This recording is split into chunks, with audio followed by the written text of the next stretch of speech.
سرخط خبرها هواپیمای جزیره ایرویز از کویت به دوشنبه رسید. سپارش پرزیدنت برای تامین اهالی با برق و گرمی و درگذشت پله ستاره فوتبال جهان.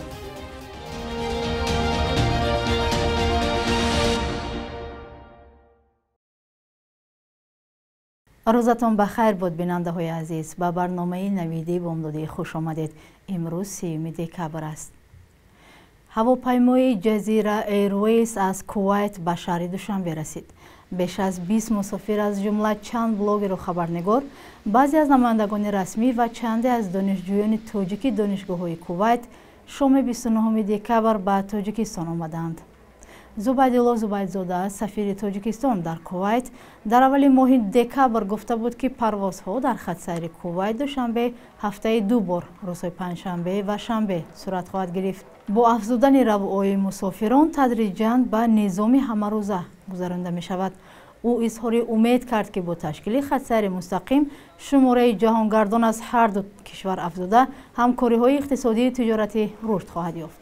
نرخ بلیط هواپیما به هر دو سمت 175 دینار معادل $510 بوده است. جزیره ایرویز کویت شرکت غیر دولتی است و به قطار شرکت های لاکوستر یا ارزان فروش داخل می شود. مجلس آخرین حکومت در سال 2022 با حضور رئیس جمهوری تاجیکستان برگزار شد که در آن مسئله های وابسته به بودجت برای سال 2023 و نقشه کاری حکومت برای نیم ساله یکم سال 2023 بررسی گردیده است. دفتر مطبوعاتی پرزیدنت خبر داده است که امامعلی رحمان اینچنین درباره تأمین فعالیت انشاءات اقتصادی و اجتماعی مخصوصاً انشاءات راه و نقلیات، برق و علاقه و مؤسسه‌های اجتماعی در فصل زمستان، تأمینات اهالی و انشاءات تعیینات گوناگون با برق و گرمی، پیشگیری از تلفات نیروی برق سپارش شده است. وی به مقامات درباره صرفه‌کارانه استفاده بردن برق و گرمی و پرداخت سریع وقتی مبلغ آنها دستور داده است. این در حالی است که اهالی مناطق روستایی در تاجیکستان در فصل سرما با محدودیت برق میگیرند. مسئله با برق دائمی تامین کردن مردم از مشکلاتی است که تاکنون در تاجیکستان حل خود را نیافته است. ضمناً پس از انتقاد رئیس جمهوری تاجیکستان از نرخ و سرعت اینترنت در کشور که در پیام امسال صدا داد، برخی کارشناسان ساحه تخمین میزنند که احتمال است در بازار مخابرات بعضی دگرگونی های صورت بگیرد، ولی به تغییرات های جدی چندان باور ندارند. نگرانی ها از نرخ بلند و صفت پست اینترنت در تاجیکستان بارها از زبان ساکنان و کارشناسان صدا داده است. علیشیر ظریفی و امیر ایسایف این موضوع را پیگیری کردند. نگرانی ها از نرخ بلند و صفت پست اینترنت در تاجیکستان بارها از زبان ساکنان و کارشناسان صدا داده است. این بار رئیس جمهوری تاجیکستان در پیامش به هر دو پالاتای پارلمان از صفت اینترنت در کشور تنقید کرد و گفت نرخ و صفت اینترنت قانع کننده نیست. بخصوص تامین نمودن سرعت بلند اینترنت و دسترس بودن نرخ آن برای رشد اقتصادی رقمی، ذهنی سنئی، تامین نمودن امنیت اقتصادی، جلب سرمایه و تشکیل پارک‌های تکنولوژی و اینواسیونی ضرور می‌باشد. به نظر رستم گولوف کارشناس فناوری‌های نوین پس از انتقاد پرزیدنت احتمال دیگرگونی‌های شود، ولی این به آن بستگی دارد که مقامات‌های دخلدار تا کجا مسئله را جدی می‌گیرند.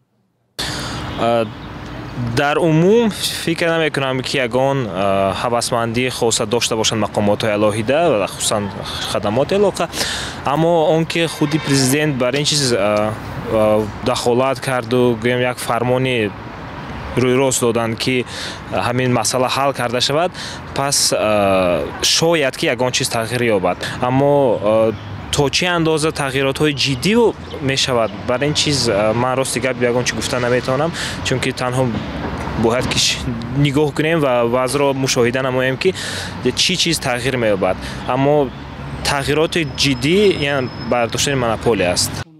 پیشتر شرکت‌های اینترنت رسانی تاجیکستان حق داشتند مستقلانه از خارجه اینترنت بگیرند. بعداً با یک تصمیم بحث‌برانگیز خدمات علاقه آنها وظیفه‌دار شدند اینترنت را تنها از تاجیک تلکام بخرند. тағироте ки ба назари баъзе таҳлилгарон рушди соҳаро боз дошт. нигарониҳое низ вуҷуд дорад ки нархи гарон ва суръати пасти интернет ба вазъи иқтисодӣ таъсир гузоштааст.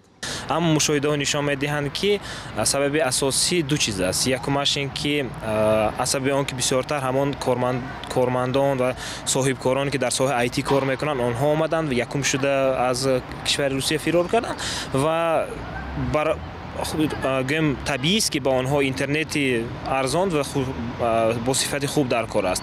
аммо дар Тоҷикистон на инаш аст, на онаш ҳаст ва садди роҳи онҳо дигар чиз ҳам ҳаст. ин гӯем вазъи на он қадар хуби андозбандӣ. чунки агар ки боз ҳам муқоиса кунем соҳаи андозбандии IT-ро дар кишварҳои ҳамсоя, он ба маротиб беҳтар аст назар ба Тоҷикистон мутаассифона ва аз ҳамин нуқтаи назар бисёр он соҳибкороне ки имконият доштанд дар ҳамин ҷо фаъолияти худро давом диҳанду гӯем ҳамон сармояи хориҷиро ба Тоҷикистон ворид кунанд, аз ҳамин ду сабаб, сабаби бад будани вазъи андоз ва бад будани вазъи интернет, онҳо аз Тоҷикистон низ рафтанд.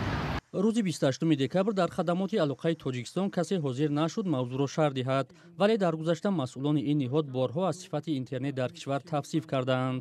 сокинон дар мавриди сифату суръати интернет назарҳои гуногун доранд. сифати интернет хеле сус рафт. асабонӣ мешудам, баъд гирифтам, ҳама опсиёе ки ман пайваст карда будам хомӯш кардам. нархи интернет ва баланд аст. нарх навои интернет мо 50 сум дар як моҳ месупорем, фақат WhatsApp кор мекунем. Москва масад ба Россия гап мезанем, қади падару модар. албатта айни замон айни ҳол дар Тоҷикистон суръати интернет бениҳоят дар сатҳи паст қарор дорад. дар ҳоле ки шикоятҳо аз кори ширкатҳои мухобиротиву мобилӣ тақрибан ҳар рӯз садо медиҳад, намояндагони ширкатҳо аз суҳбат дар ин мавзӯъ худдорӣ мекунанд. тибқи иттилои расмӣ теъдоди муштариёни интернет дар Тоҷикистон ба 4,3 миллион нафар расидааст. пеле машҳуртарин футболбоз ва қаҳрамони се каратаи ҷаҳон дар синни 83 солагӣ даргузашт. ӯ аз моҳи ноябр дар яке аз беморхонаҳои Сан-Паулу дар Бразилия табобат мегирифт ки дар он ҷо бо суръати роҳи нафас ва COVID-19 бистарӣ гардида буд. пеле ҳамчунин аз бемории саратон ранҷ мекашид. соли 2021 футболбоз барои варами рӯдаи ғафс ҷарроҳӣ шуда мунтазам табобат мегирифт. рӯзи 21 декабр пизишкон вазъи пелеро ваҳим гуфтанд. ба гуфтаи наздиконаш чанд рӯз қабл пеле онҳоро даъват карда худоҳофизӣ кардааст. ӯ дар тӯли 21 соли фаъолияташ дар ҳайати тими миллии Бразилия 92 бозӣ карда 77 гол задааст. аз рӯи шумораи голҳо пеле то ҳол беҳтарин нишонзан дар таърихи тими миллӣ шинохта мешавад. Эдсон Арантис ду Насименто 23 октябри соли 1940 дар шаҳри Трес Корасоенс, як шаҳраки хурди иёлати Минас Жерайс дар Бразилия таваллуд шудааст. оилаи ӯ камбизоат буд. падараш Ҷоао Рамос ду Насименто ки худ собиқ футболбоз буд, аввалин мураббии писараш шуд.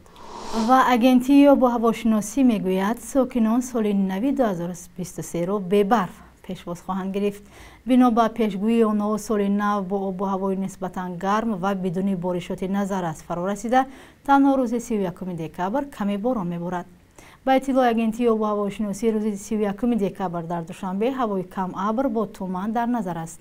дар ноҳияҳои тобеи марказ ҳавои қисман абрнок пешгӯӣ шуда, дар ноҳияҳои алоҳида борон ва барф меборад. бахши якрӯзи таърихро дар таҳияи Хиромон Бақозода ҳамроҳ мебинем.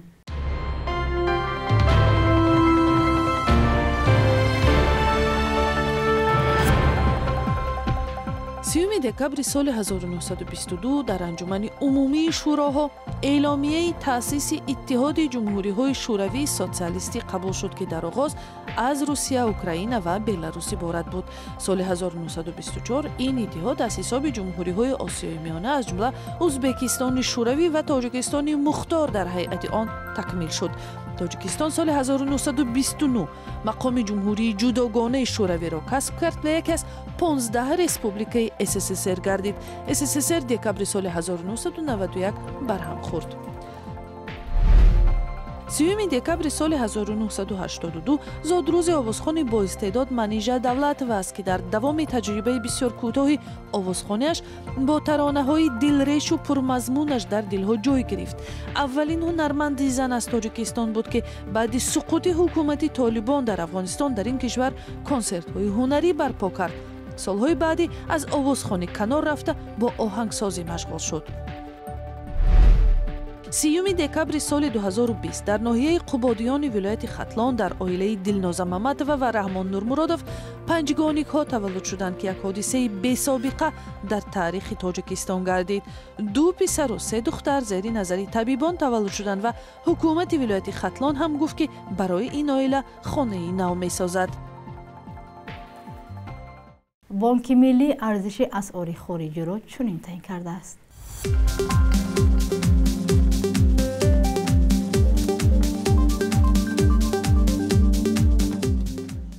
بینندگان عزیز، این آخرین برنامه نوید در سال 2022 بود. برایتان استراحت خوب آرزو مندم. امیدوارم سال نو برایتان سال عملی گردیدن تمام نقشه های نیکتان گردد. خدا نگهبانتان.